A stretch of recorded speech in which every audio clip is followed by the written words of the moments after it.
The Rockefeller Paradox: How the most hated man in America saved millions of lives.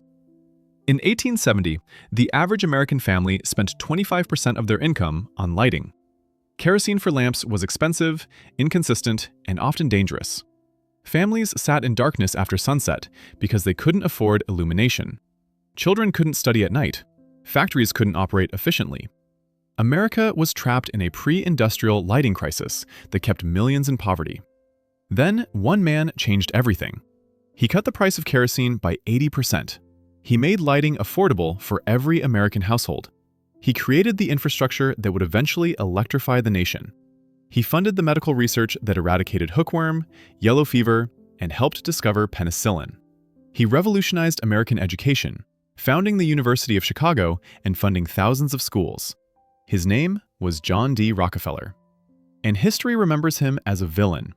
This is the Rockefeller Paradox.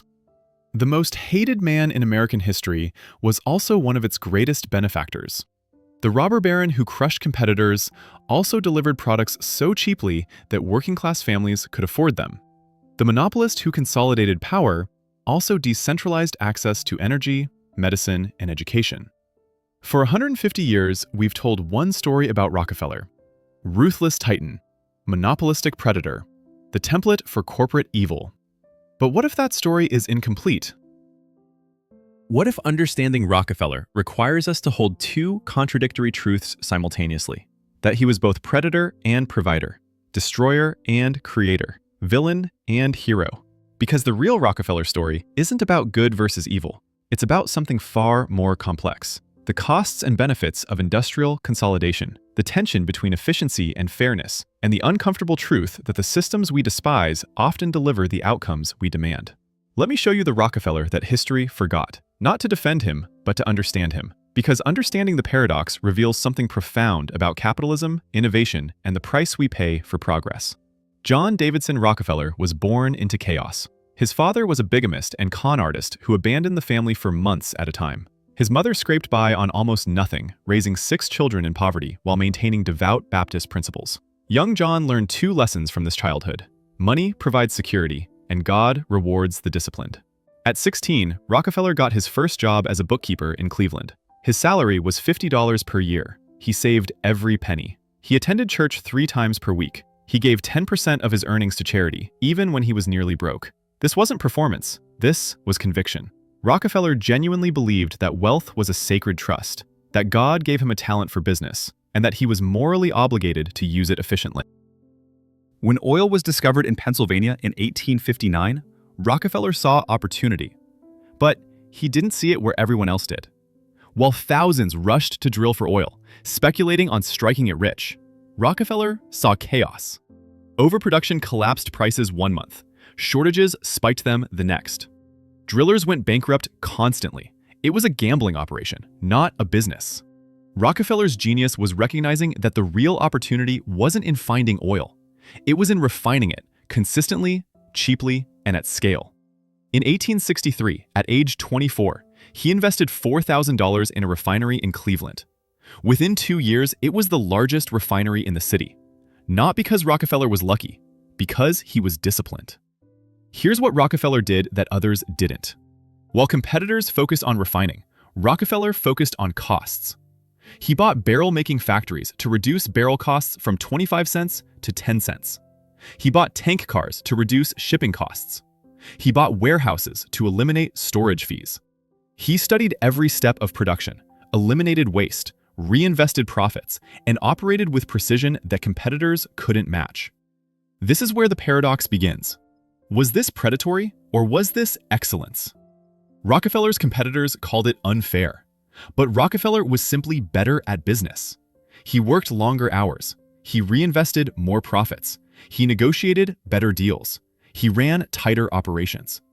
Is that villainy, or is that capitalism working exactly as designed? By 1870, Rockefeller formed Standard Oil. His refinery was the most efficient in America. But Cleveland had 26 refineries, most operating at a loss, producing inconsistent quality and driving prices into chaos. Rockefeller saw waste, he saw inefficiency, and he saw a moral imperative to consolidate. In 1872, Rockefeller initiated what historians call the Cleveland Massacre. He approached every refinery owner in Cleveland and offered to buy their business. If they agreed, he paid fair market value. If they refused, he launched price wars, dropping kerosene prices below cost until they either sold or went bankrupt. This is the act that defines Rockefeller's villainous reputation. He crushed competitors. He consolidated power. He created a monopoly. But here's what history often omits. Most of those refineries were failing. They couldn't compete because they were poorly managed. Rockefeller didn't destroy thriving businesses. He eliminated inefficient ones and absorbed their capacity into a more efficient system. And the results were undeniable. Before Standard Oil's consolidation, kerosene cost 58 cents per gallon. After consolidation, 8 cents per gallon. That's an 86% price reduction. Working-class families could suddenly afford lighting. Children could study at night. Factories could operate longer hours. The entire American economy became more productive because Rockefeller made energy cheap. Was he a villain for consolidating or a hero for delivering affordable energy? The answer is both. This is the paradox. By 1879, Standard Oil controlled 90% of American refining. Rockefeller had created the most efficient oil company in history. His costs were lower than anyone else's. His quality was more consistent. His distribution network reached every corner of America. He had built a machine that delivered kerosene cheaper, faster, and more reliably than chaotic competition ever could. But efficiency came with a cost. Independent refiners were wiped out. Workers had fewer employment options. Rockefeller accumulated wealth at an unprecedented scale. He became, adjusted for inflation, the richest person in human history. His net worth peaked at over $400 billion in today's dollars. The public despised him. He was called a robber baron, a tyrant, the face of corporate greed. Journalists wrote exposés. Politicians demanded action. Ida Tarbell's History of Standard Oil portrayed Rockefeller as a ruthless monopolist who destroyed the American dream. The public agreed. Rockefeller became the most hated man in America. And yet, every American household benefited from his monopoly. Cheap kerosene, reliable supply, consistent quality. Standard Oil delivered exactly what consumers wanted. The hatred was real. The benefits were also real. Paradox. In 1890, Congress passed the Sherman Antitrust Act, designed specifically to break up monopolies like Standard Oil. In 1911, the Supreme Court ordered Standard Oil's dissolution into 34 separate companies. It was supposed to be Rockefeller's downfall, the government finally stopping the robber baron. But here's what happened instead. The 34 companies created from Standard Oil's breakup became more valuable than the whole. Exxon, Mobil, Chevron, Amoco, all descended from Standard Oil, and Rockefeller owned shares in all of them. The breakup didn't destroy his wealth, it multiplied it. By 1913, Rockefeller's net worth had tripled. Was this a brilliant strategy or a failure of antitrust enforcement? Again, both. Rockefeller built a system so efficient that even when broken apart, the pieces remained dominant. The breakup didn't restore competition. It created an oligopoly. Same consolidation, different structure. But here's where the Rockefeller story diverges completely from the villain narrative. In 1897, Rockefeller began giving away his fortune. Not at the end of his life, but while he was still in his 50s, still actively managing Standard Oil. He established the Rockefeller Foundation with a simple mandate: use wealth to solve humanity's greatest problems. The foundation funded medical research that discovered treatments for yellow fever, malaria, and hookworm disease. These diseases killed millions, especially in the American South and developing nations. Rockefeller's money funded the scientists, labs, and distribution networks that eradicated them. How many lives saved? Estimates range from 10 to 20 million people. The foundation funded the research that led to penicillin's discovery. It established the Johns Hopkins School of Public Health. It reformed American medical education, turning medicine from quackery into science. Before Rockefeller's reforms, American doctors required no formal training. After, they needed university degrees and clinical experience. He literally created modern medicine in America. The foundation funded black colleges across the South when no one else would. Spelman College, Morehouse College, and dozens of schools that educated generations of black Americans during Jim Crow. Rockefeller believed in education as liberation. He put his money behind that belief. He founded the University of Chicago, turning it into one of the world's premier research institutions. He funded scientific research across disciplines. His philanthropy reshaped American education, medicine, and scientific research in ways that persist today. Total giving? Over $540 million during his lifetime, equivalent to over $15 billion today. That's not charity as tax strategy. That's systematic, strategic philanthropy aimed at solving structural problems. So, was Rockefeller a villain who bought redemption? Or a visionary who understood that wealth creates responsibility? The answer is, once again, both. Here's what makes Rockefeller truly paradoxical. He genuinely believed his monopoly was moral. Not in spite of crushing competitors, but because of it. He believed competition was wasteful. Dozens of refineries duplicating efforts, operating inefficiently, driving prices into chaos. Consolidation eliminated waste. It created efficiency. It served consumers through lower prices. Rockefeller saw himself as organizing chaos into order, not for personal enrichment, though he became fantastically wealthy, but because order was righteous and chaos was sinful. He believed God called him to this work. His monopoly wasn't greed, it was theology. This is deeply uncomfortable to modern sensibilities.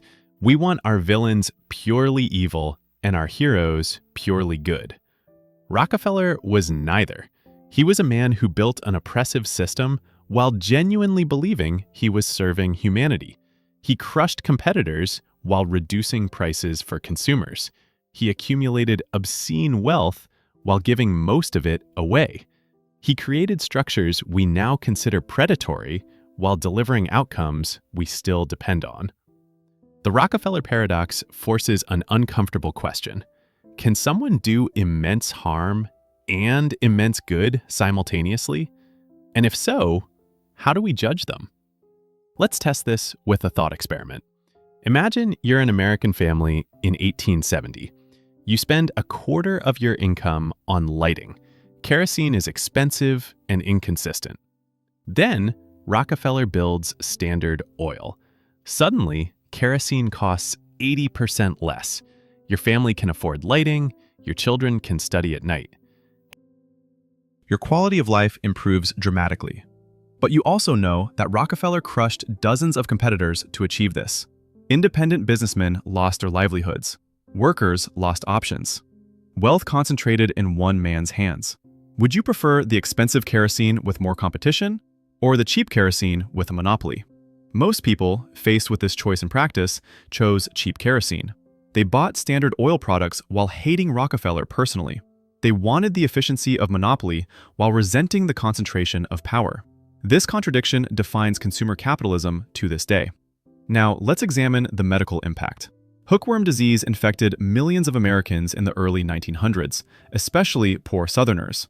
It caused chronic fatigue, stunted growth, and cognitive impairment. It trapped generations in poverty because they were too sick to work or learn. Rockefeller Foundation funding eradicated it from the American South within 15 years. If you were a parent watching your child suffer from hookworm, would you care that the cure was funded by monopoly profits? Would you reject the medicine because you disapproved of how Rockefeller earned his wealth? Or would you accept the cure and remain angry about the system? Again, most people chose the cure. They accepted Rockefeller's philanthropy while despising his business practices. They wanted the outcomes without endorsing the methods. Paradox. This brings us to the central question. Was the Rockefeller system, consolidation, monopoly, philanthropic redistribution, worth it? Did the benefits outweigh the costs? The case for yes.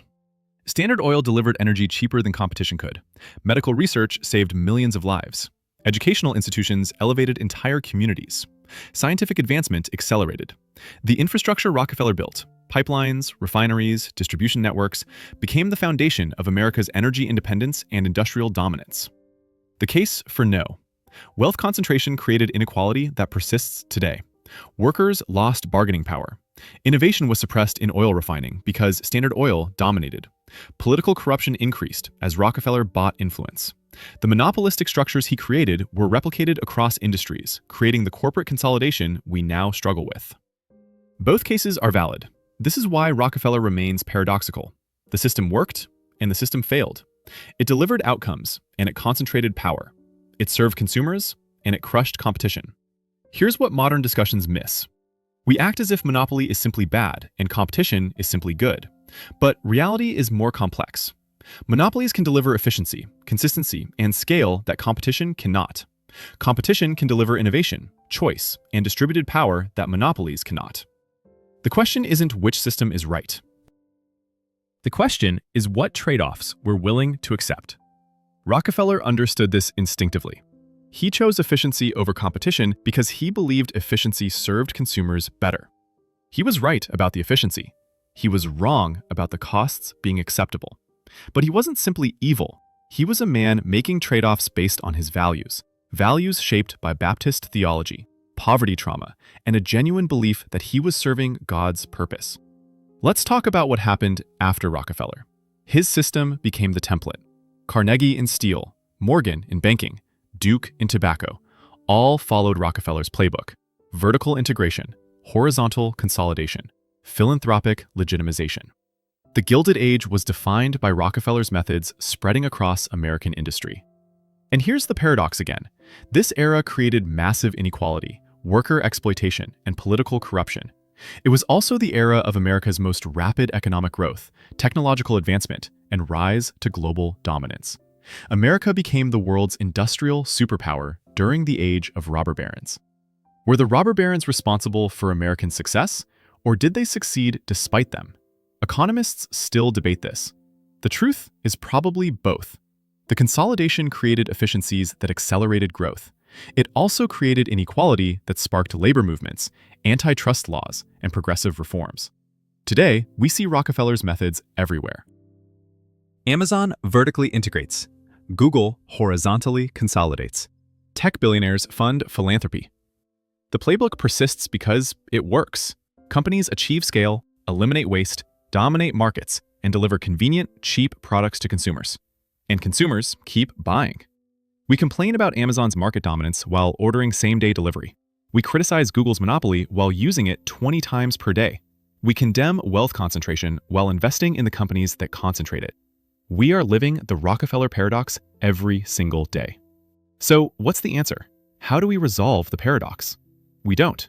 Because the paradox isn't a problem to solve. It's a tension to manage. Efficiency versus competition. Consolidation versus distribution. Scale versus choice. These tensions are permanent features of capitalism. What we can do is stop treating Rockefeller as a simple villain and start treating him as a complex historical figure who reveals truths about systems we still live within. He was ruthless and generous, predatory and innovative, oppressive and beneficial. He crushed competitors and served consumers. He concentrated wealth and redistributed it. John D. Rockefeller died in 1937 at age 97. He lived long enough to see his empire broken up and reconsolidated. He lived long enough to see his philanthropy eradicate diseases and educate millions. He lived long enough to see his methods replicated across every industry. He built a paradox that outlived him by a century. The Rockefeller Paradox teaches us that history is not a morality tale. It's a series of trade-offs with real consequences. Rockefeller made trade-offs that benefited some and harmed others. He delivered efficiency at the cost of competition. He funded progress with monopoly profits. He served consumers while crushing businessmen. Was he a hero or a villain? The answer is yes. Both. Always both. And understanding that paradox matters more than resolving it. Because we face the same trade-offs today. Every time we buy from Amazon, every time we search on Google, every time we accept convenience over competition, we are all living in Rockefeller's world. Not because he was simply evil or simply good, but because he understood something profound. Systems that deliver efficiency will always tend toward consolidation. And consolidation will always create paradoxes, benefits and costs, winners and losers, progress and inequality. The question isn't whether Rockefeller was right or wrong. The question is whether we're willing to accept the trade-offs his system creates, and if not, what we're willing to sacrifice to change them. Because understanding the paradox is the first step. Living with it consciously is the challenge. Welcome to the Rockefeller Paradox, where the villain saved millions of lives and the hero crushed thousands of dreams. Where both are true. where both matter, where both shape the world you live in today.